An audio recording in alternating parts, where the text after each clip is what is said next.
రెండు చేతుల పైకి ఎత్తి దేవునికి స్తోత్రం చేద్దాం. హల్లెలూయా. బిగ్గరగా హల్లెలూయా.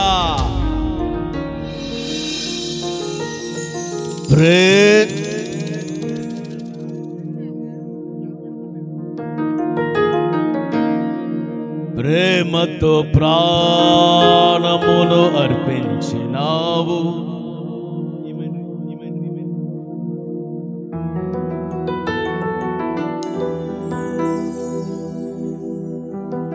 చక్కగా చక్కగా కళ్ళు మూసుకోండి ఒక్కసారి.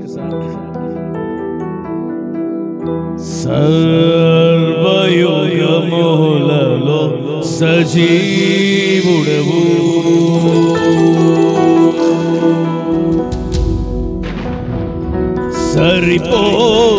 సరిపోచగలనా నీ సామర్థ్యమును,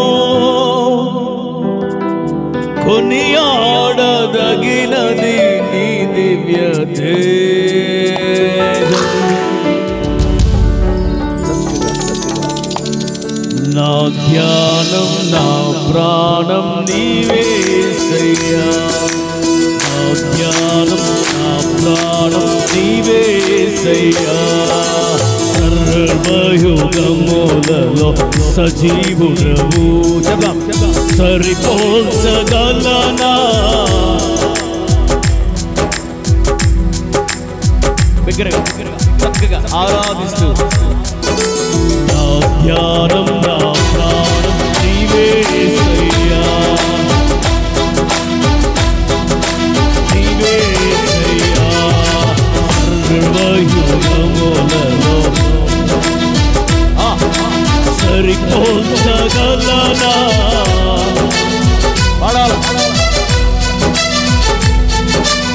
నీ దివ్య తేజం. నా ధ్యానం నా ప్రాణం నీవేసయ్యా, నా ధ్యానం నీవేసయ్యా.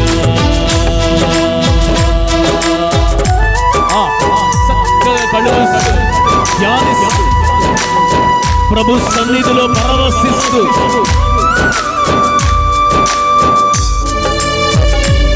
పరవశించాలా. సరిపోర్చలేని యేసయ్యా, మహోన్నతుడైన యేసయ్యా. అవును అవును, విడిచిపెట్టకూడని భాగ్యమని ఎంతగా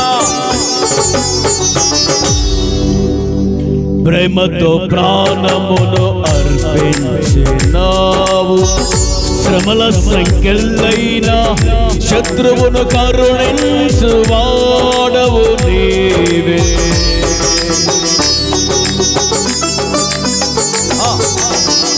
ప్రేమతో ప్రాణమును అర్పించినావు. ఆడాలమ్మా.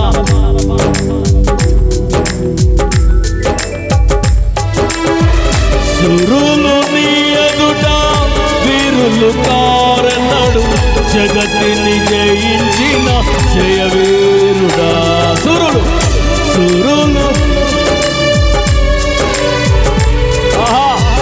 జగతిని జయించిన జయవీరుడా. సర్వయుగములలో సరిపోల్చా పాడాలి పాడాలి చక్కగా రాధనా. నా ధ్యానం నా ప్రాణం నీవేసయ్యా, నా ప్రాణం నా ధ్యానం నా ప్రాణం నీవేసయ్యా, నా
చేతులు పైకెత్తి.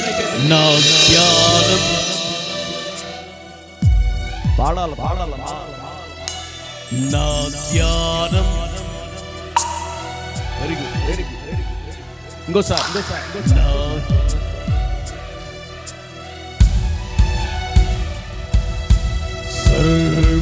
సర్వయుగములలో సజీవుడవు సరిపోల్చగలనా కొనియాడదగినది నీ దివ్య తేజం.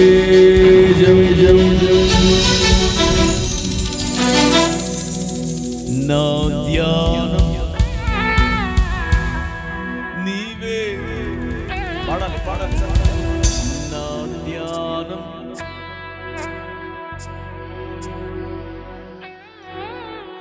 ఆరాధన నీకే నా యేసయ్యా, స్తుతి ఆరాధన సేవించెద నిన్నే ఆరాధన నీకే సేవించెద నిన్నే పరిశుద్ధుడవై మహిమ ప్రభావములకు నీవే పాత్రుడవు బలవంతుడవై దీనుల పక్షమై కృప చూపువాడు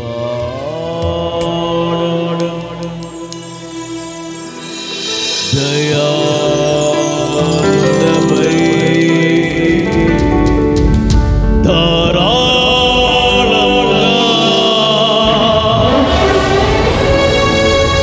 నన్ను దీవించిన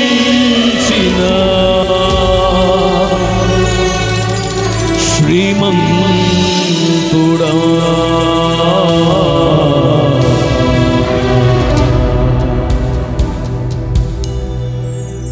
నా ధ్యానం నా ప్రాణం నీవేసయ్యా.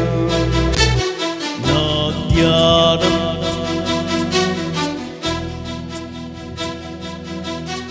కృప కలిగిన మా తండ్రి, సర్వశక్తిమంతుడైన మా యేసయ్యా, అపారమైన నీ కృపకై నీ ప్రేమకై లెక్కించలేని స్తుతులు స్తుతులు స్తోత్రాలు. ఎంత ధన్యత, నిన్ను ఆరాధించే కృప మాకు ఇచ్చావుగా యేసయ్యా. మీకు వందనాలు. యథార్థమైన ఆరాధికులుగా మేమున్నట్లుగా సహాయించు. కొద్ది నిమిషాలు మీ వాక్యాన్ని మేము ధ్యానించలేము. యేసయ్యా సహాయం చేయండి. అపవిత్రమైన పెదాలయ్యా, నీ పరిచర్యకు నేను తగను. ఆ ప్రవక్త ఆ యెషయా ఆయన మాటలు చెప్తే నేనేం చెప్పాలి? బగబగ మండుచున్న బలిపీఠం మీద నుంచి నిప్పు కనుమతో యెషయా పెదాలను తాకి పరిశుద్ధపరిచి వాడుకున్నాడు. నా పెదాలను తాకండి, వింటున్న వారి చెవులను, మనోనేత్రములను, హృదయములను తాకండి. ఆత్మ సంబంధమైన ప్రయోజనం మాకు కలుగు చేయండి. వాక్యం ధారాళంగా ప్రకటించబడకుండా అడ్డగించాలని చూస్తున్న ప్రతి చీకటి అంధకార శక్తులను యేసు నామములో గద్దిస్తూ ఉన్నా. పరిశుద్ధాత్మ దేవా, రండి, మమ్మల్ని సర్వసత్యములోనికి నడిపించండి. మీ నామం హెచ్చించబడాలి, మేము తగ్గించుకోవాలి. మీకే మహిమ చెల్లిస్తూ పునరుద్ధరణను సజీవుడైన యేసయ్యా సర్వశక్తి కలిగిన నామంలో ప్రార్థించి వేడుకుంటూ ఉన్నాను పరమ తండ్రి. ఆమేన్. దయచేసి కూర్చుందాం. మొదటగా మీరు నన్ను క్షమించండి, ఆలస్యంగా వచ్చా. కారణం ఏమంటే దీనికి ముందు ఇంకో కూటం ఉంది, అది చూసుకొని వచ్చా. అక్కడ కూడా న్యాయం చేయాలి కాబట్టి అది ముగించుకొని రావడం వల్ల కొద్దిగా ఆలస్యమైంది. ఇక రెండవది, నన్ను ప్రేమపూర్వకంగా ఆహ్వానించినటువంటి మరి మా ప్రియులు, మరి చుట్టుపక్కల ఎక్కడ కనపట్లేదు జానన్న. మరి జానన్న గారికి మా హృదయపూర్వక వందనాలు. మరి ఈ కూటానికి కారణమైనటువంటి మరి ప్రముఖ దైవ సేవకులు, మరి ఆత్మీయ సహోదరుడైనటువంటి పాస్టర్ సద్గుణ్ గారికి మా హృదయపూర్వక వందనాలు. అలాగే మరి నాకు ముందు ఒక బలమైనటువంటి వర్తమానం అందించినటువంటి మా ప్రియులు, మా అభిషిక్తులు, మా రాజశేఖరయ్య గారికి కూడా మా హృదయపూర్వక వందనాలు. మరి ఇక ఉన్నటువంటి దైవ సేవకులకి మనసారా నా హృదయపూర్వక వందనాలు. ఓపికగా ఈ రాత్రి మంచులో కూడా కూర్చొని మీకు కూడా అమ్మా అయ్యలేరి అంత అమ్మలే ఉన్నారు, అయ్యలు గొడ్ల కొంటకి వెళ్ళారా, సరే ఏదేమైనప్పటికీ మత్తయి సువార్త 2వ అధ్యాయం, మత్తయి సువార్త 2వ అధ్యాయం. గ్రంథాలు ఉన్నవారు తెరచి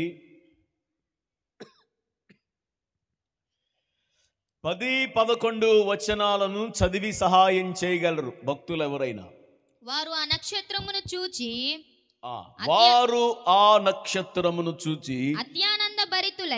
అత్యానంద భరితులై ఇంటిలోనికి వచ్చి తల్లి అయిన మరియను ఆ శిశువును చూచి సాగిలపడి ఆయనను పూజించి తమ పెట్టెలు విప్పి బంగారమును సాంబ్రాణి బోలములను కానుకలుగా ఆయనకు సమర్పించిరి. హల్లెలూయా. నిజంగా చెప్పండి, మీకు వాక్యం వినటానికి ఓపిక ఉందా? ఉందన్న వాళ్ళు దేవునికి స్తోత్రం చెప్పండి. నిజంగా చెప్పండి. సుదీర్ఘంగా ఈ అంశం మీద ఒక 4-5 గంటలు మనం మాట్లాడుకోవచ్చు. నిజం. ఎందుకని 4-5 గంటలు అన్నాను? అంత సమాచారం అందులో ఉంది కాబట్టి. మీరు కలవరపడి కొండల వైపు చూడాల్సిన అవసరం లేదు, అంతసేపు నేను చెప్పను. మరి జానాన్ని చెప్తున్నారు అన్న కొంచెం చల్లగా ఉంటుంది, త్వరగా ముగిస్తే బాగుంటుంది అని జాగ్రత్తగా వినండి. క్రిస్మస్ అంటే ఆరాధనే, అందులో అనుమానం ఏమి లేదు.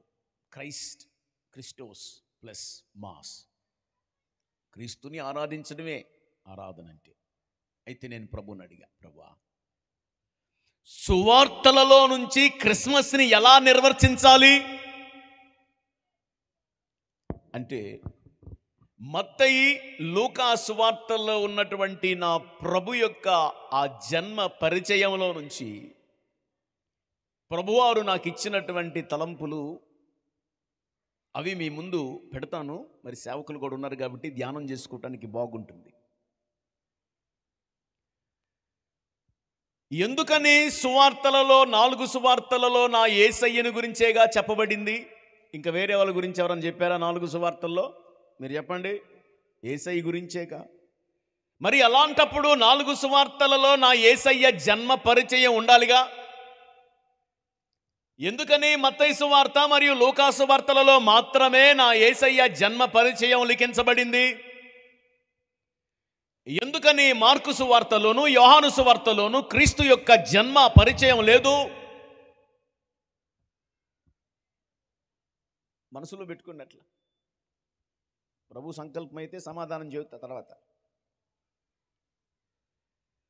మరి చెప్పబడినటువంటి మత్తయి లూకా ఆ జన్మ పరిచయాలలో మత్తయి ఏమో డైరెక్ట్గా ఎలా మొదలుపెట్టాడు మీకు అందరికి తెలుసు. అబ్రహాము కుమారుడైనా దావీదు కుమారుడైనా అని మొదలెట్టించాడు. నా వైపు చూడండి. మరి లూకా సువార్త ఎలా మొదలు పెట్టబడింది? అబ్రహాము కుమారుడైన. నా బైబిల్ అలా లేదు. మరి మీ బైబిల్ ఏముంది? లూకా సువార్త 1వ అధ్యాయం 1వ వచనంలో ప్రారంభం ఎలాగుంది సార్? ఘనత వహించిన థెయోఫిల ఆరంభము నుండి అని మొత్తం మొదలుపెట్టి 5వ వచన ప్రారంభంలో యూదా దేశపు రాజైన హేరోదు దినములో అబియా తరగతిలో ఉన్నటువంటి జకర్యా అన్నాడు. నా వైపు చూడండి. అసలు యేసయ్య పుట్టుకి జకర్యాకి సంబంధం ఏంది? ఏంటండి? అసలు జకర్యా అనే ఒక వ్యక్తి యొక్క కుటుంబాన్ని సువార్తలలో, అది కూడా నా క్రీస్తు యొక్క గొప్పతనాన్ని పరిచయం చేసేటువంటి ఆ సువార్తల గ్రంథాలలో ఈ జకర్యా అనే ఒక వ్యక్తి యొక్క కుటుంబ ప్రస్తావన అంత ప్రాధాన్యమా? ఎందుకని?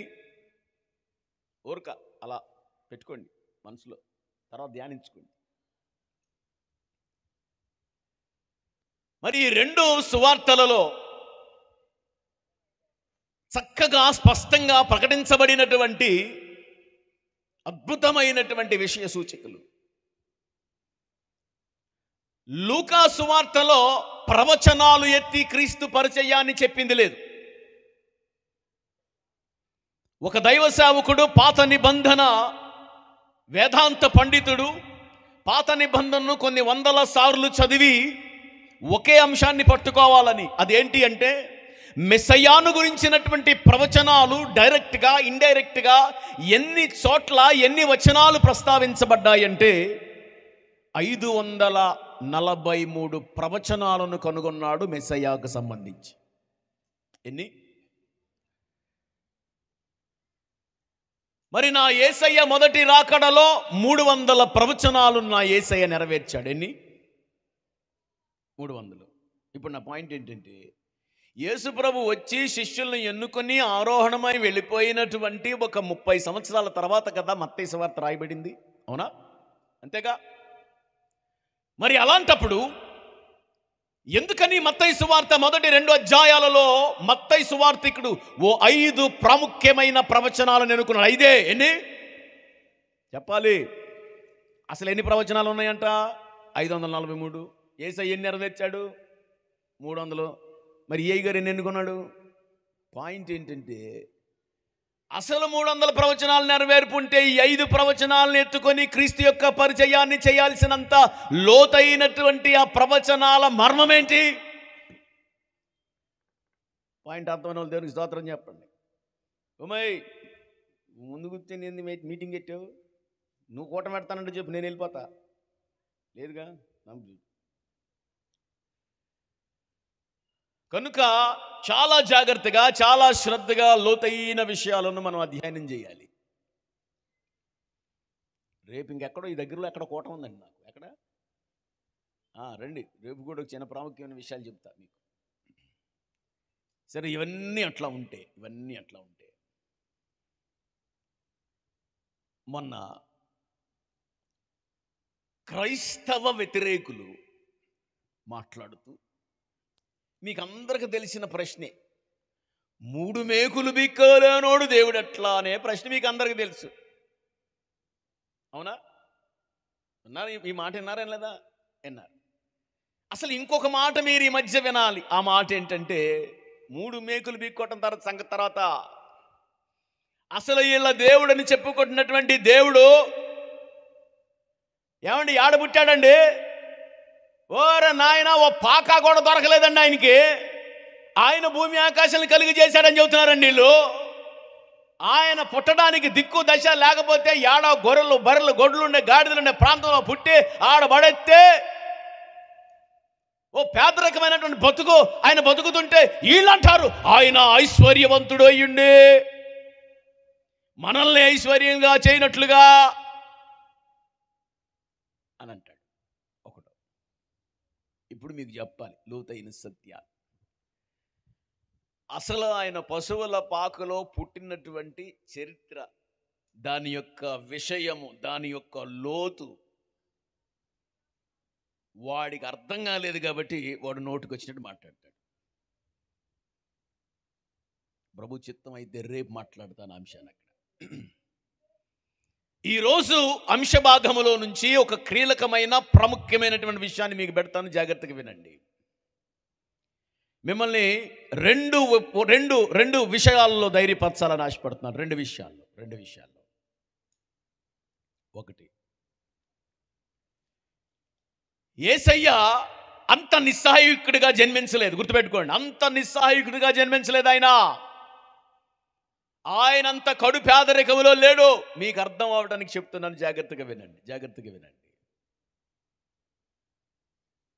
నా యేసయ్య గొప్పతనం ఏంటో తెలుసా? అమలారా అయ్యలారా మీకు చెప్తా, జాగ్రత్తగా వినండి. ఓ సమస్య నీ దగ్గరికి రాకముందే, హలో, ఓ సమస్య నీ దగ్గరికి రాకముందే నా ప్రభు దగ్గర ఆ సమస్య తాలూకా ఓ పరిష్కారాన్ని కూడా ఆయన సిద్ధపరిచిన తర్వాతే ఆ సమస్య నీ కాడికి వస్తుంది. దేవునికి స్తోత్రం చెప్పు. మీకు అర్థం అవడానికి చెప్తా. మొదటి సమూయేలు గ్రంథం 17వ అధ్యాయములో దావీదు అనే వ్యక్తి గొల్యాతు అనే వ్యక్తిని ఓ రాయితో పడగొడితే ఆ గొల్యాతు అనే వ్యక్తి 16-17 అధ్యాయాలలో ఓ బలమైన సమస్యగా ఇజ్రాయెల్ ప్రజలకు ఉన్నాడా లేడా? 40 రోజులు నిద్రపోలేదా? చెప్పరేమ్మా. వాడి గొంతు వినపడి అనగానే చాలు వీళ్ళకి మామూలుగా అన్ని రకాల నష్టాలకు పారిపాటమే. అయితే దేవుని యొక్క కృప చెప్తున్నాను, జాగ్రత్తగా వినండి. నా దేవుని యొక్క కార్యాలను చెప్తున్నాను, జాగ్రత్తగా వినండి. తల్లులారా, ధైర్యాన్ని వహించండి.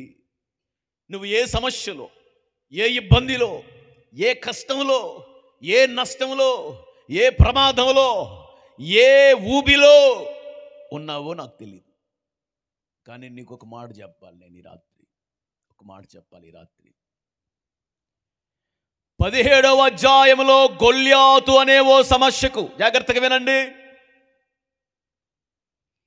16వ అధ్యాయ ప్రారంభములో దావీదు అనే ఓ పరిష్కారాన్ని నా దేవుడు అభిషేకించి పెట్టాడు. 16వ అధ్యాయంలో దేవునికి స్తోత్రం కలుగును గాక.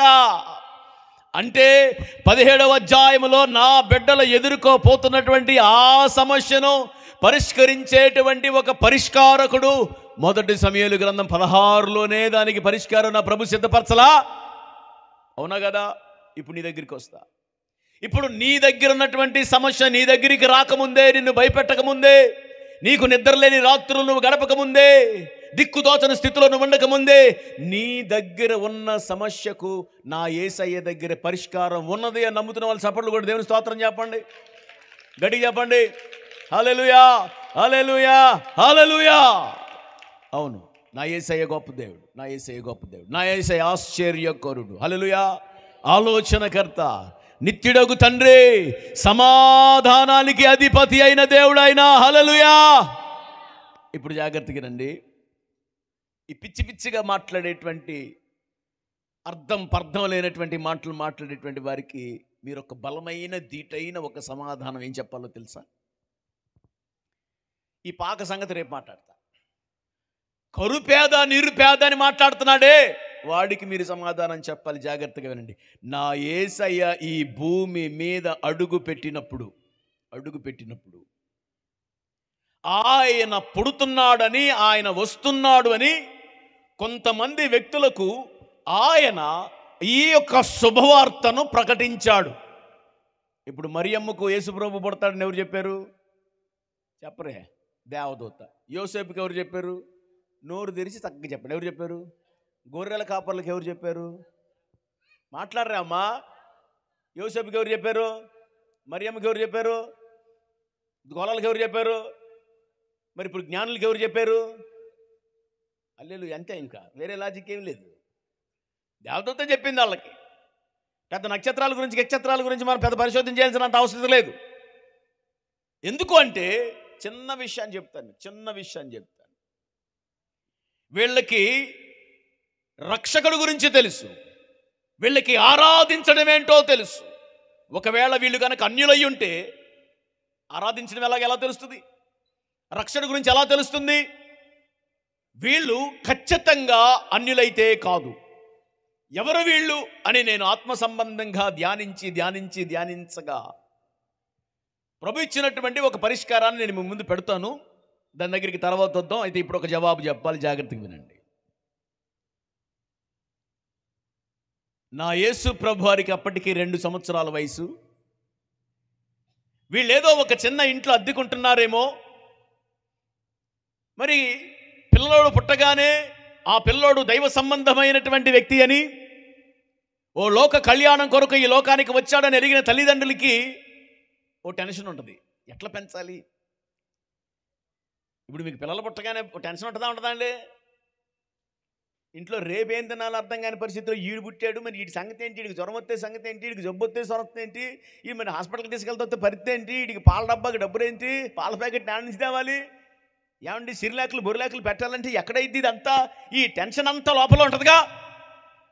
మరి వాళ్ళకు కూడా ఉందేమో మనకు తెలీదు. వాళ్ళిద్దరు మాట్లాడుకుంటున్నారు రాత్రి. అమ్మ, ఈ బాలుడేమో లోక కళ్యాణానికి వచ్చినటువంటి సాక్షాత్తు దైవ కుమారుడు, దేవుడే. మరి ఈయన మనం ఎంత గారాభంగా చూడాలి, ఎంత శ్రేష్టంగా చూడాలి. నేను చూస్తే చెక్కలు కోసేవాడిని, నువ్వు చూస్తే మేకులు కొట్టడం కూడా రాదు నీకు.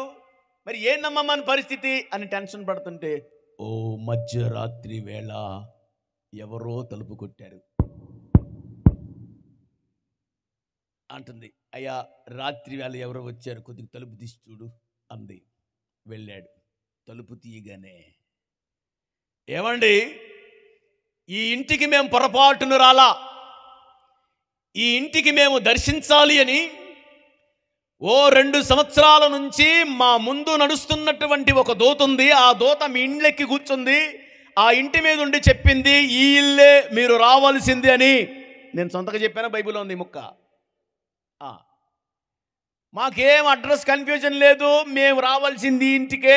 తలుపు తీయగానే ఎంత చెప్పినా ఆ జ్ఞాని అంటున్నాడు, ఆ యూదుల రాజు ఎక్కడా? మేము ఆయన ఆరాధించడానికి వచ్చాం కదా, ఎక్కడా అన్నాడు. వెంటనే యోసేపుకి అర్థమైపోయింది. వెంటనే ఇలా తిరిగి అన్నాడు, అదిగో అక్కడున్నాడే, ఆయనే మీరు ఎదుగుకుంటూ వచ్చినటువంటి రాజు అనగానే, జాగ్రత్తగా వినండి, జాగ్రత్తగా వినండి. ఇప్పుడు వెంటనే తలుపు కట్టినోడు ఉన్నాడే, ఆ ఒంటెలు దిగి అక్కడ ఎదురు చూస్తున్నటువంటి ఆ 2, 3, 4 జ్ఞానులు ఉన్నారు కదా, వాళ్ళకి కేకేశాడు, నా ఇదే అడ్రస్, వచ్చేసాం మనం, లోపలే ఉన్నాడు మన రాజు అనగానే ఉన్నటువంటి జ్ఞానులందరూ ఏమని కేకేశారు తెలుసా? రే దించండి, దించండి, దించండి అన్నారు. యోసేపు గారు, ఏం దించాలరా, ఏం దించాలరా, ఆయన మొత్తం దించమన్నారు ఏంటి? ఈ బ్యాచ్ అంతా మనోడు ఎలా చూస్తున్నాడు. దించిన గోతాలు, ఆ పెట్టెలన్నీ మోయలేక మోసుకొని ఇంట్లోనికి వస్తున్నా. వచ్చిన సంచులు వస్తున్నట్టే ఉన్నాయి, వచ్చిన పెట్లు వస్తున్నట్టే ఉన్నాయి, పెట్టెలు పట్టట్లా. ఇంక అడుగుతున్నారు, ఇంకేమన్నా ఖాళీ ఉందా, ఇంకేమన్నా పెట్టొచ్చా అంటే యోసేపుకి ఏమర్థం కావట్లా, ఏముంది ఇందులో? జ్ఞానం అంటున్నాడు, రాజుకాడికి వచ్చామండి, మూటలు పెట్లు బంగారాన్ని వేసుకొచ్చాము. దేవునికి స్తోత్రం చెప్పండి. బంగారం మొత్తం నా యేసు ప్రభు పుట్టగానే అక్కడ లోడింగ్ జరిగిపోయింది. హల్లెలూయా. ఈడ పుట్టగానే అక్కడ లోడింగ్ జరిగిపోయింది. ఆ లోడింగ్ అంతా వచ్చి సరైన సమయంలో నా ప్రభువుకి కావలసిన సమయంలో మూటలు తీసుకొచ్చి పెట్టారు. ఇప్పుడు చెప్పండి, నా యేసయ్య పేదరికంలో ఉన్నాడా, ధనవంతుడిగా ఉన్నాడా? మూటలు పెట్లు బంగారం వాకుడు ఉంటే ఈడంటాడు. చెప్పండి, ఏమంటాడు? ఏమన్నా ఇల్లు వాకిల్లేనోడు, పేదరికంలో ఉన్నాడు. అయితే నా యేసయ్య ధనవంతుడైనా కూడా ధనవంతుడుగా పెద్ద బంగళాలు, పెద్ద కారులు కొనుక్కొని బ్రతకలేదు నా యేసయ్య. హల్లెలూయా చెప్పండి, హల్లెలూయా. అబ్రహాము ధనవంతుడిగా ఉన్నప్పటికీ కూడా గుడారాల్లో ఎలాగున్నాడో నా ప్రభు కాడ అన్ని వేల కోట్ల ఆస్తి ఉన్నా కూడా నక్కలు కయా గూళ్ళు ఉన్నాయి, ఆకాశ పక్షులు గూళ్ళు ఉన్నాయి, వాటికి బొరీలు ఉన్నాయి, మనుషు కుమారుడు తలవాల్చుకున్నట్టుకు ఎంత స్థలం కూడా, అంత డౌన్ టు ఎర్త్ లైఫ్ని నా ప్రభు వారు జీవించారు. దేవునికి స్తోత్రం చెప్పండి. ఇప్పుడు మీకేం అర్థం అవ్వాలి? మీకేం అర్థం అవ్వాలంటే పెట్లు గోతాలు పంపించగలిగిన నా యేసయ్య. జాగ్రత్తగా వినాలి. నీ ఇంట్లో ఉన్నటువంటి నీ ప్రతి అవసరత, నీకున్నటువంటి ప్రతి అక్కర, నీకున్న ప్రతి సమస్యను ఆయన తీసేయటానికి ఎవడో ఒకడో తలుపు కొట్టగలడా, కొట్టలేడా? దేవునికి స్తోత్రం చెప్పు. ఓ బలమైన కార్యాలు నీ జీవితం, నా వైపు చూడండి సార్. ఓ బలమైన కార్యాలు ప్రభు మన జీవితంలో జరిగించునుగాక. గట్టిగా చెప్పాలా? హల్లెలూయా. సంతోషంగా చెప్పండి, యేసయ్యా నీకు వందనాలు, యేసయ్యా నీకు వందనాలు. ఓ నువ్వు తలంచుకుంటే ప్రభా సంచులు ఇంట్లోకి వచ్చేస్తాయి. హల్లెలూయా చెప్పు. ఓ దైవ సేవకుడా, నువ్వు ఇబ్బంది పడుతున్నావు, నువ్వు కష్టపడుతున్నావు, చేసిన సేవ చేస్తానే ఉన్నావు. తెల్లారి కూడా నువ్వు ఎత్తుకోవాల్సిన పరిస్థితి వస్తుంది. తెల్లారితే నెల తిరిగితే వడ్డీలు కట్టాల్సిన పరిస్థితి వస్తుంది. కానీ దేవుని సేవకునిగా నేను నీకు మాటిస్తున్నాను, దేవుని సేవకునిగా నీకు ఒక ప్రవచనాన్ని చెప్తా ఉన్నాను, గుర్తుపెట్టుకో. పనిచ్చిన నా యేసయ్య ఆ పనిని నువ్వు నమ్మకంగా చేయటం చూసిన రోజున నీవు పట్టుకోలేని గోతాలు, పెట్టెలు తలుపు తట్టి నీ గృహము పరలోకములోనికి ఘనమైన పరిచర్య నీ ద్వారా జరుగునట్లుగా నా యేసయ్యే తీసుకొని వచ్చునుగాక. గట్టి చెప్పాలి హల్లెలూయా, హల్లెలూయా. సి షార్ప్ మైనర్ పట్టు. హల్లెలూయా, హల్లెలూయా, హల్లెలూయా. సర్వోన్నతమైన స్థలములయందు నీ మహిమ వివరించగా, ఉన్నతమైన సంకల్పము ఎన్నడూ ఆశ్చర్యమే, ముందెన్నడూ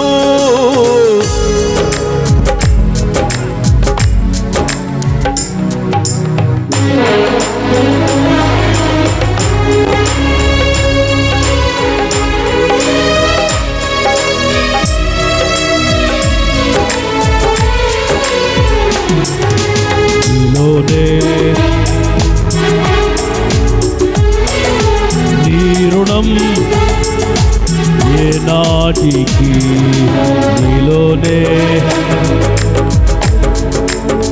పాడాలమ్మా.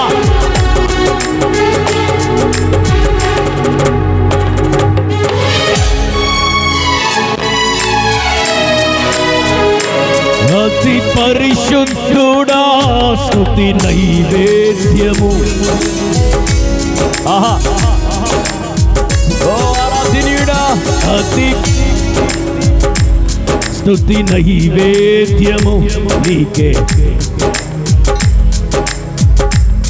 అందరూ నీవు నా పక్షమై,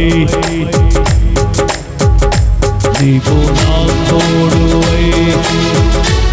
మరొకసారి నీవు నా పక్షమై,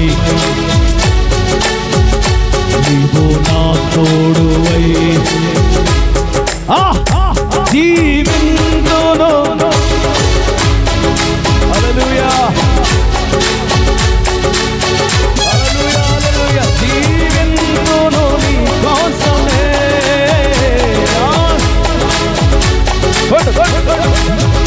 జీవింతును నీ కోసమే,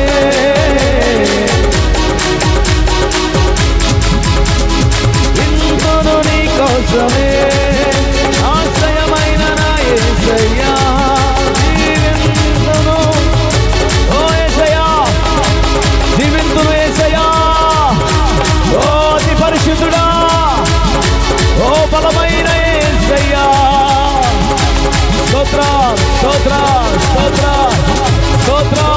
హల్లెలూయా, హల్లెలూయా.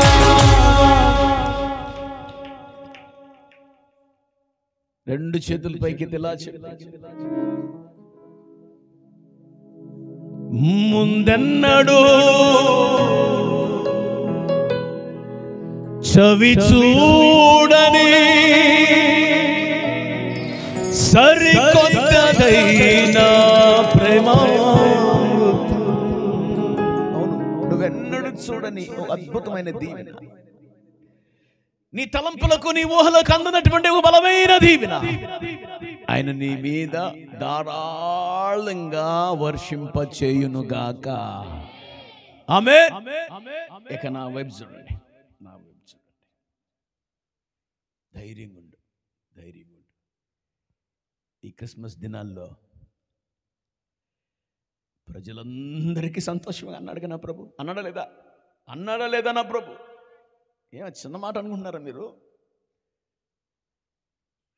అసలు ఆ మాట నేను ధ్యానించినప్పుడు తబ్బిబ్బైపోయి ఉబ్బిపోయి, నా యేసయ్య ద్వారా ఎంత దీవెన, నా యేసయ్య ద్వారా ఎంత ఆశీర్వాదం, నా యేసయ్య ద్వారా ఎంత ధైర్యమా. అసలు ఆ ఒక్క మొక్క పిచ్చెక్కిపోయింది నాకు. 30 పేజీలు ప్రసంగం రాసుకున్న దాని మీద. దేవునికి స్తోత్రం చెప్పు. విడిచిపెట్టే దేవుడు కాదైనా, వదిలేసే దేవుడు కాదైనా, నిన్ను చూస్తున్న దేవుడు అయినా. అమ్మా, భక్తిని విడిచిపెట్టబాక, నా యేసయ్య చెయ్యి వదలబాక, గట్టి పట్టుకున్న యేసయ్య చెయ్యి. మళ్ళీ చెప్తాను, ఆలస్యం అవుతుందని ఓ కంగారు పడబాక, దిగులు పడబాక. అలా భక్తిగా ఉండు, రోషంగా బ్రతుకు ప్రభు కొరకంతే. ఇందాక అంటున్నానే, అసలు ఎవరండి ఈ జకర్య? అసలు ఈయనకేందండి? నా యేసయ్య పుట్టుకి ఈ జకర్యకి ఏంటండి సంబంధం? ఏంటి అసలు వాళ్ళకేంటి సంబంధం? సంబంధం ఏంటో తెలుసా? సంబంధం ఏంటో తెలుసా? ఇట్లా రా, సంబంధం ఏంటో తెలుసా? కష్టంలో, లోట్లో, ఇబ్బందుల్లో, దిగుల్లో కూడా, కష్టంలో, ఇబ్బంది, దిగుల్లో కూడా దేవునికి ఇష్టలుగా బ్రతికారంట వాళ్ళు. ఇష్టలుగా బ్రతికారు. ఓ మాట చెప్పనా, దేవునికి ఇష్టలుగా బ్రతికే వాళ్ళని మర్చిపోతాడు ఆయన? చెప్పండి, మర్చిపోతాడా? విడిచిపెడతాడు ఆయన? విడిచిపెడతాడండి ఆయన? ఎంత కృపో తెలుసా? వినండి, ఎంత కృపో తెలుసా? జకర్యా, కష్టంలో, అవమానంలో కూడా నువ్వు నన్ను విడిచిపెట్టలేదు కదా. ఇదిగో నేను నీకు ఇవ్వబోతున్నటువంటి ఆశీర్వాదం ఏంటో తెలుసా? అసలు ఎంత ఆలస్యం ఎందుకు చేశానో తెలుసా జకర్యా? ఎందుకు ప్రభా? ఎందుకయ్యా? ఎన్ని జాగ్రత్తగా, ఒకవేళ నేను నీకు ముందే ఇచ్చేస్తుంటే ఎంత కృప పోగొట్టుకునేవాడో తెలుసా? ఏ కృపయ్యా? ఇదిగో విను, ఈ లోక కళ్యాణం కొరకు ఒక ఆయన రాబోతున్నాడు. అవునా? ఆ లోక కళ్యాణం కొరకు రాబోయే యేసయ్యా లోకానికి పరిచయం చేసేటువంటి ఒక వ్యక్తి కావాలి. ఒక ప్రవచన నెరవేర్పు ఉంది. ఏంటా ప్రవచన నెరవేర్పు అంటే, నా యేసయ్య వస్తున్నప్పుడు ఒక వ్యక్తి చెప్పాలా, లోక పాపములను మోసుకొని పోవు దేవుని గొర్రె పిల్ల. ఈ ప్రవచనం ఒక దైవ సేవకుడి నోటి రావాలి. ఏలియా ఆత్మను కలిగిన వాడై ఉండాలి. ఓ ప్రవచన నెరవేర్పుకి సాధనంగా ఉండాలి జకర్యా. అయితే ఇదిగో నీకు ముందే ఇచ్చేసింటే, యేసు ప్రభుకి జకర్యాకి 6 నెలలేగా. ఎన్ని నెలలు? 6 నెలలేగా. మరి ఆయన సమయంలో ఆయన వచ్చేదాకా నిన్ను ఆపానురా, నిన్ను అటు పెట్టానురా. నీ కుమారుడే ఆ మెస్సయ్యాను పరిచయం చేసేది. ఆ మెస్సయ్యాను పరిచయం చేయటానికి నీ కుటుంబంలో నుంచి ఒక వ్యక్తి నేను ఎన్నుకుంటున్నాను. కారణం ఏంటో తెలుసా? కారణం ఏంటో తెలుసా? నీ భక్తి. శ్రమలో, నష్టంలో, దుఃఖంలో, కన్నీటిలో కూడా రోషంగా బతికావే. ప్రభు నేను అడిగా, ఎవరి జకర్య? అసలు ఎందుకు ఈ జకర్య పేరు లూకాసు వార్తలో పెట్టాడంటే ప్రభు నాకేం చెప్పాడు తెలుసా? రే, నా కొరకు కష్టంలో కూడా రోషంగా నిలిచిన నేను మర్చిపోయే దేవుడా, విడిచిపెట్టే దేవుడా. నన్ను గురించి ఎక్కడ సువార్త ప్రకటించే పరిస్థితి వచ్చినా ఈ కుటుంబాన్ని జ్ఞాపకం చేసే అంత ఘనపరిచే స్థితి ఆ జకర్యాకి నేను ఇస్తానన్నాడు ప్రభు. హల్లెలూయా, హల్లెలూయా. ఈ రాత్రిని పట్టుకో, ఈ రాత్రిని పట్టుకో. నా యేసయ్యని విడిచిపెట్టబాక, నా యేసయ్యని విడిచిపెట్టబాక. సరైన సమయంలో, తగిన సమయంలో ఏడ్చి ఏడ్చి ఏడ్చి ఉన్న నీ కళ్ళు ఆనంద బాష్పాలుగా మారబోతున్నాయి. సంతోషంగా మార్చబోతున్నాడు, ఆనందంగా మార్చబోతున్నాడు. నీ కుటుంబములో, నీ పరిచర్యలో, ఓ నీ ప్రతి అడుగులో ఓ బలమైన దీవెన నా యేసయ్య ఉంచబోతున్నా. హల్లెలూయా, హల్లెలూయా, హల్లెలూయా. దైవ జనాంగమా వినండి, 10-20 అయింది. చెప్పమంటారా? జానన్న మాట్లాడట్లా అంటే దండం పెట్టామని అంటే అర్థమైంది నీకు చాలన్నా. సరే, ఎక్కువ ఇబ్బంది పెట్టను. ఇప్పటి వరకు ప్రభు నీతో మాట్లాడుతున్నాడని, నిన్ను ధైర్యపరుస్తున్నాడని, ఇది నాకెంతో ఆదరణ కలుగుతుంది అని వింటున్నటువంటి మీలో నిజంగా ఆదరణ ఉంది, నాకు ధైర్యం కలుగుతుంది అన్నవాళ్ళు చక్కగా నోరారా దేవునికి స్తోత్రం చెప్పండి. చప్పట్లు కొడుతూ ప్రభుకి స్తోత్రం చెప్పండి. ప్రభుని కనపరచండి, ప్రభుని మహింపరచండి, ప్రభుని ఆరాధించండి. ఓ యేసయ్యా నీకే నీకే నీకే నీకే నీకే స్తుతులు స్తుతులు స్తుతులు స్తోత్రాలు. హల్లెలూయా, హల్లెలూయా, హల్లెలూయా. అవును, అయితే వినండి,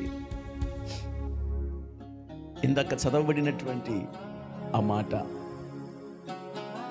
మేము తూర్పు దిక్కున ఆయన నక్షత్రం చూసి వచ్చాం, ఆయన్ని ఆరాధించాలని వచ్చామండి, మేము ఆయన్ని పూజించాలని వచ్చామండి, మేము అన్నారుగా. ఈ రాత్రి ఓ 2-3 విషయాలు త్వరగా నేను మీ ముందు పెట్టి త్వరగా నేను ముగించాలని ఆశపడుతున్నాను.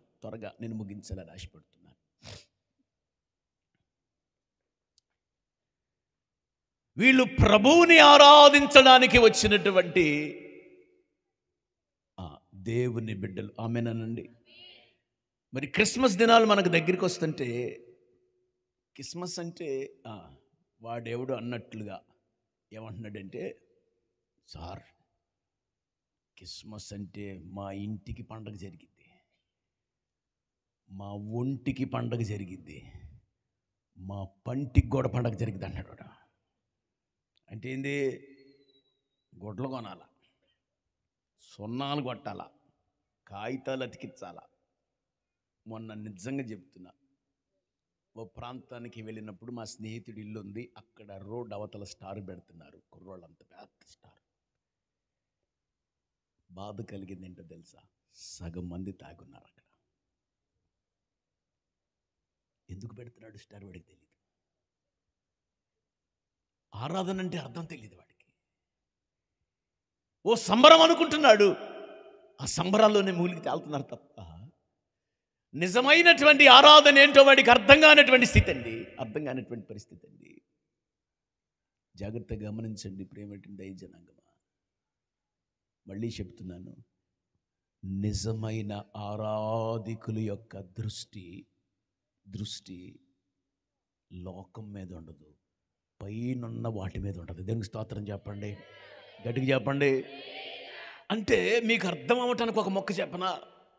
వీళ్ళందరూ కూడా చాలా గొప్పగా ఘనంగా స్థిరపడిపోయినటువంటి యూదులు. వీళ్ళందరూ కూడా బబులోనులో 70 సంవత్సరాల బానిస బ్రతుకు అయిపోయిన తర్వాత కోరేష్ అనేటువంటి రాజు ఆధ్వర్యంలో, రే బాబు మీరు వెళ్ళిపోండిరా, మీ గ్రామాలకు మీరు వెళ్ళిపోండి అంటే 50,000 మంది వెళ్ళారు మొదటి బ్యాచ్. వీళ్ళేమో లక్షల మంది వెళ్ళారు బానిసలుగా, తిరిగి వచ్చిన వాళ్ళు 2 లక్షలు కూడా లేరు, మొత్తానికి 3 దఫాలుగా వెళ్ళిన వాళ్ళలో. మరి మిగతా వాళ్ళందరూ ఏమైపోయారు? మిగతా వాళ్ళంతా ఆడ బబులోన్లో ఉన్నారు. ఎందుకంటే వీళ్ళంతా చాలా బుర్ర కలిగిన వాళ్ళు, వీళ్ళంతా చాలా తెలివి కలిగినటువంటి దేవుని బిడ్డలు కదా, ఎన్నుకున్న బిడ్డలు కదా. వీళ్ళంతా కూడా అక్కడ వ్యాపారాలు చేసి స్థిరపడిపోయారు. మత్సుకు చెప్పడానికి ఓ మొర్దెకై, ఓ నెహెమ్యా, ఓ ఎస్తేరు, వీళ్ళందరూ కూడా బబులోనులో మిగిలిపోయినటువంటి యూదులు వీళ్ళంతా. దేవునికి స్తోత్రం చెప్పండి. అయితే ఒక మాట నేను చెప్పాలి, ఎందుకండి మరి వీళ్ళకే అది ప్రత్యక్షపరచబడింది, దేవదూత వాళ్ళ దగ్గరికే ఎందుకు వెళ్ళిందంటే, వినాలి వినాలి వినాలి వినాలి. ఇందాక అయ్యగారు మాట్లాడుతూ చెప్పినటువంటి మాట, యెరూషలేము దేవాలయములో ఆదరణ కొరకు కనిపెట్టేటువంటి అనేకులు ఉన్నారంట. అనేకులు ఆదరణ కొరకు కనిపెట్టమంటే అర్థం ఏంటంటే, ఏమైనా మెస్సయ్య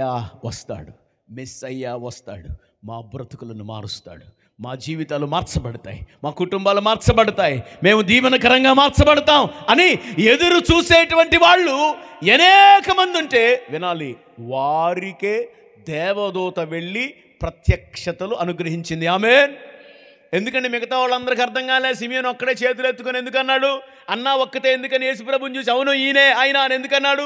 గొర్రెల కాపర్లకు ఎందుకు అర్థమైంది? మరియమ్మకి ఎందుకు అర్థమైంది? యోసేపుకి ఎందుకు అర్థమైంది అంటే, వారందరూ ఆదరణ కొరకు ఎదురు చూసేవాళ్ళు. ఆమేనండి. ఇప్పుడు మళ్ళీ మాట్లాడుతున్నాను. ఇందాక అన్న తనను తాను ప్రత్యేకపరుచుకుందే, అసలు లోకం వైపు చూడకుండా ఉందే, అదే ఆరాధన అంటే. దేవునికి స్తోత్రం చెప్పండి.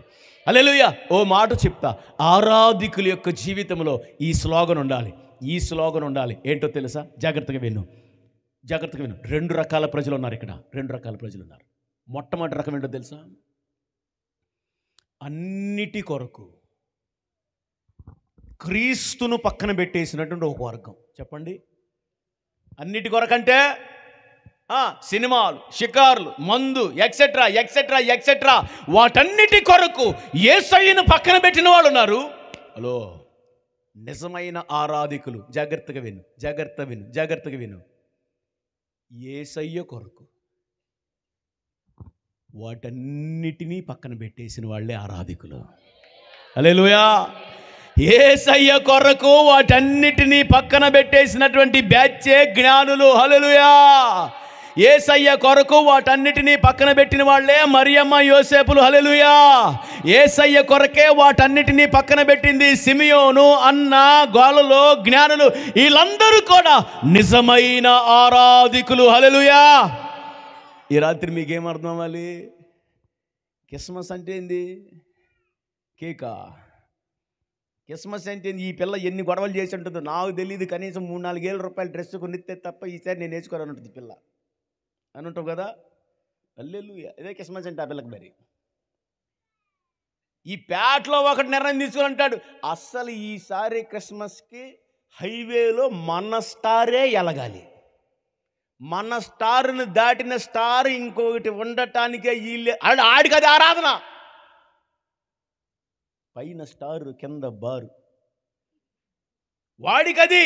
కానీ ఒక్క మాట చెప్తున్నాను, జాగ్రత్తగా వినుకోండి, జాగ్రత్తగా వినుకోండి. క్రీస్తు కొరకు. నాకు అర్థం కాదు ఏంటంటే, పిచ్చెక్కిపోయేది ఏంటంటే, ఏమి తిన్నారండి 2 సంవత్సరాల వాళ్ళు? అసలు ఎలా ప్రయాణం చేశారండి 2 సంవత్సరాల వాళ్ళు? ఎక్కడ పడుకున్నారండి వాళ్ళు 2 సంవత్సరాల వాళ్ళు? అసలు ఏంటండి వాళ్ళ త్యాగం? ఏంటండి వాళ్ళ వైరాగ్యం? ఏంటండి వాళ్ళ భక్తి?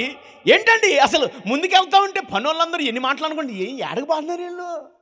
ఏం పిచ్చా వీళ్ళకేమన్నా? అసలు వీళ్ళకున్న హోదా, వీళ్ళకున్న అధికారం, వీళ్ళకున్నటువంటి పరపతి, బిల్డింగులు, డబ్బులు, గీబులు మొత్తం పక్కన వీళ్ళు ఏడకెళ్తున్నారా? వీళ్ళు ఈ పని పాట లేకుండా పోతున్నారు. ఇంత వైరాగ్యం ఏంటి? ఒక్క మాట చెప్పిన, ఆరాధన అంటే ఓ వైరాగ్యంతో బ్రతకటం కాదా? ఆరాధన అంటే దేవుని కొరకు అన్నిటినీ విడిచిపెట్టడం కాదా? అవునా కాదా? చెప్పండి. మనం ఎలిజబెత్ జకర్యాలు చేసిన ఆరాధన చేయడం గాక, యోసేపు మరియములు చేసిన ఆరాధన చేయడం గాక, జ్ఞానులు చేసిన ఆరాధన మనం చేయడం గాక. అదే నిజమైన ఆరాధన. ఆరాధికులకు ఉండే మొట్టమొదటి లక్షణం ఏంటంటే, నా యేసయ్య కొరకు లోకాన్ని చేసి అంటారు. అంతే. ఒక ముక్క చెబుతాను మీకు. అసలు నాకు అర్థం కాని విషయం ఏంటంటే, మోషే అంటాడు, ఫరో కుమార్తె యొక్క కుమారుని అనిపించుట కంటే, ఫరో కుమార్తె కుమారుడు అంటే చిన్న విషయమా? తర్వాత ఫరో సింహాసనం మీద కూర్చుంటే అసలు ఐగుప్తు వైభవాన్ని చెప్పాలి, ఐగుప్తు వైభవాన్ని చెప్పాలి. ఐగుప్తు చక్రవర్తి ఒకడు చచ్చిపోతే పిల్లడు వాడిని సమాధి చేశారు. మన ఆర్కియాలజిస్ట్ ఇలా సమాధిని తెరిస్తే ఆ సమాధిని చూసి ఆశ్చర్యపోయారు. ఏముందో తెలుసా సమాధిలో? వాడి సమాధి పెట్టే బంగారం. ఆ సమాధి పెట్టే పక్కన పెట్టినటువంటి ఒక రథం ఉంది, బంగారం. ఆడి సమాధి పెట్టినటువంటి గుహ మొత్తం బంగారంతో పొదగబడింది. వజ్రాలు, వైడూర్యాలు మొత్తం సమాధిలో ఉన్నాయి. లోపలికి వెళ్ళిన ఆ తవ్వకాలు చేసేవాడికి పిచ్చెక్కుతుంది. రే కాయితుంది రాయి, బంగారం ఎన్ని కేజీలు, వజ్రాలు ఎన్ని కేజీలు, వెండి ఎన్ని కేజీలు, టోటల్గా ఎంత అయిద్దంటావు? వాడు చెప్పింది వినాలి. ఒక సమాధిలో 1000 కోట్లు ఉన్నాయి. ఎంత ఉన్నాయి? నాకు పిచ్చెక్కిపోయింది తెలుసా? సమాధిలో 1000 కోట్లు ఉంటే ఐగుప్తులో ఎంత ఉండాలి? ఐగుప్తులో? ఇప్పుడు మోషే గడికి రా, కోట్లు, 1000 కోట్లు ఉంటే నాకేంటి? నేను నిజమైన ఆరాధికుణ్ణి. నా యేసయ్య కొరకు ధనాన్ని పక్కన పెట్టేస్తా. వదిలేశాడు.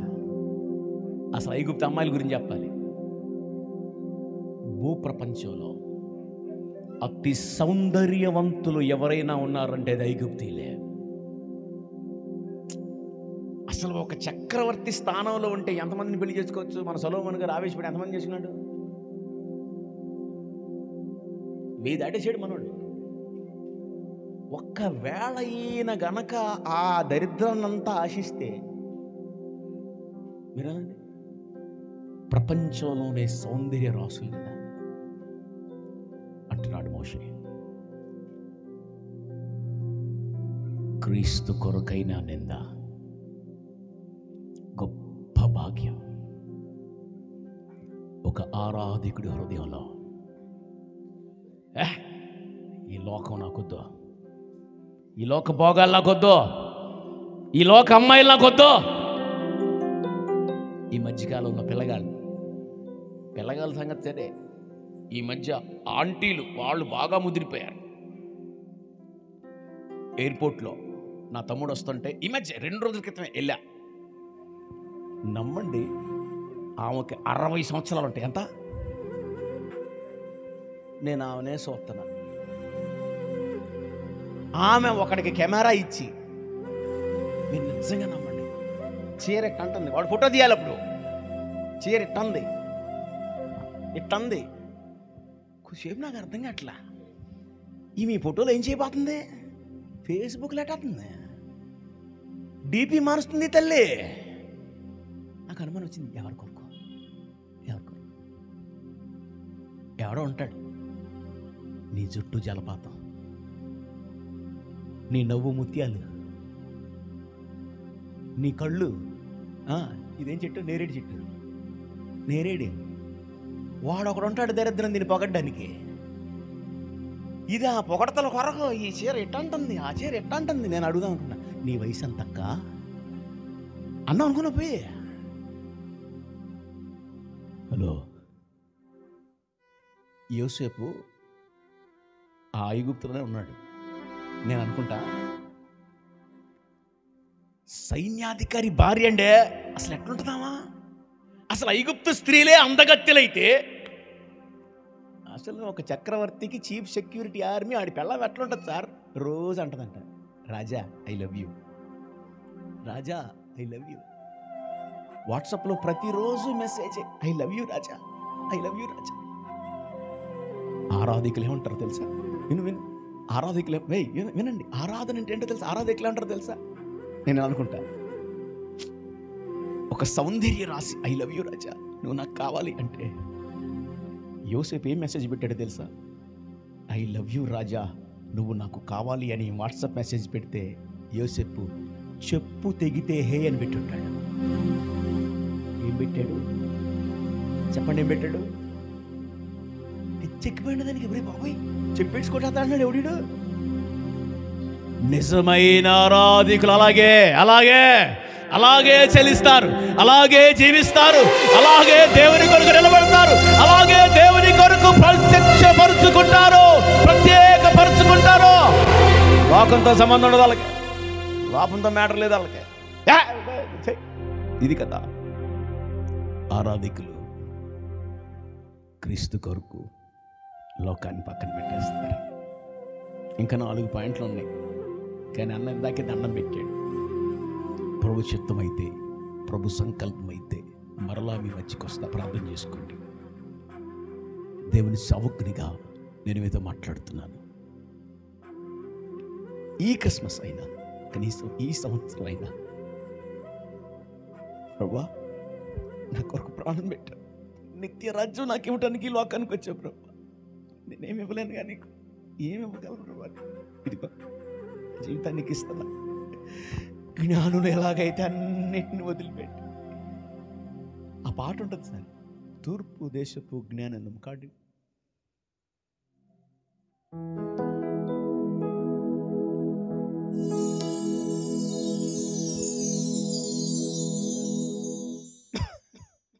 ఆ పాటలు ఎలాగుంటుందంటే, తూర్పు దేశపు జ్ఞానులము చూక్క వెంట కాన్కాలతో కొండలు లోయ లెడార్లు దాటి మేము వచ్చి కొండలెడా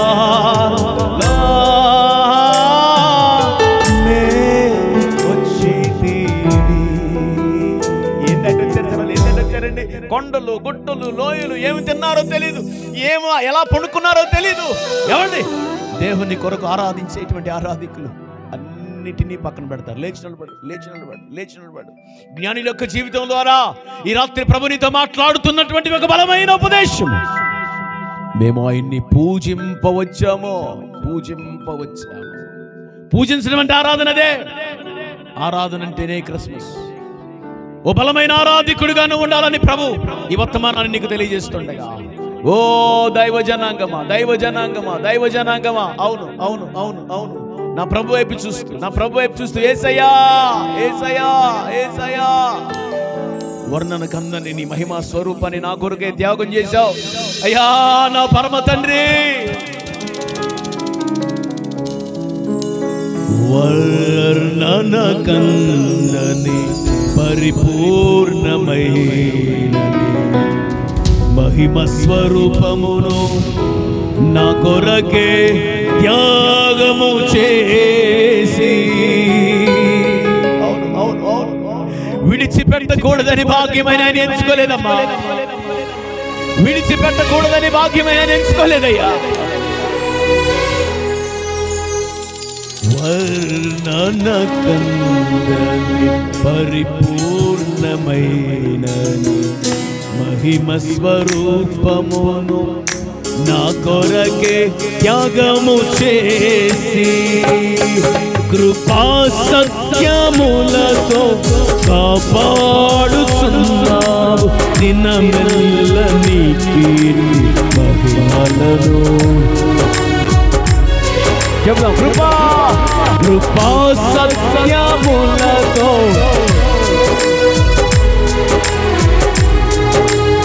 నీ కీర్తి మహిమలను నేను ప్రకటించేదా. రాజాది రాజా రవి కోటి నిజ సామ్రాజ్య రాజాది గారు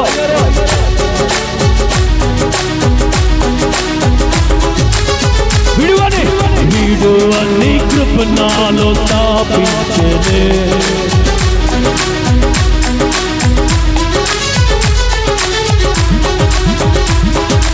విడువని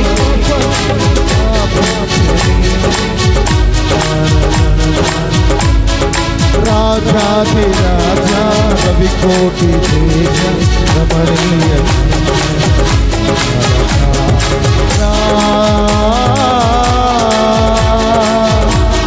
యేసయ్యా.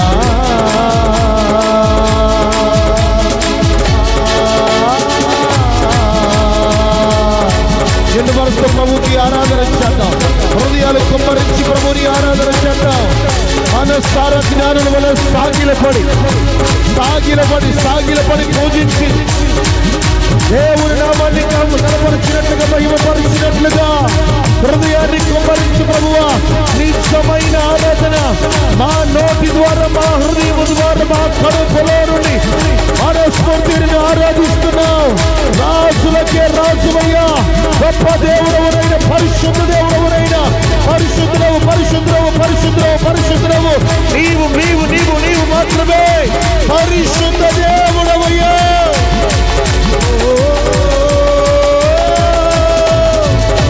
యేసయ్యా యేసయ్యా, నిన్న మనసు హృదయాలు కుమ్మరించి మీరు మా కొరకు చేసిన ప్రతి విధమైన మేలు ఆశీర్వాదాలను బట్టి ప్రభువా పరలోకాన్ని విడిచి భూమి మీద కరుదించి మా జీవితం నిత్య మహిమ కొరకై సిద్ధపరచిన కొరకై వీరి భూమి మీదకి ఒక తారగా వెలిసిన విధానాన్ని బట్టి అయ్యా నిన్ను మనసుని ఆరాధిస్తున్నామా. సంతోషంగా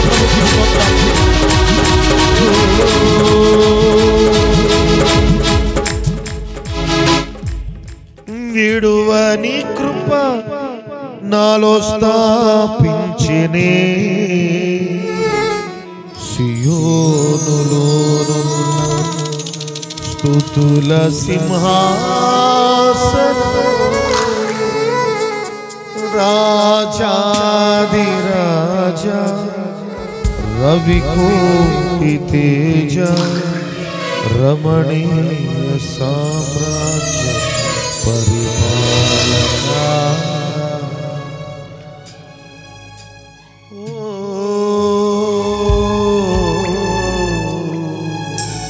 మనస్ఫూర్తిగా హృదయాన్ని కొమ్మరించి ప్రభుని ఆరాధన చేద్దాం.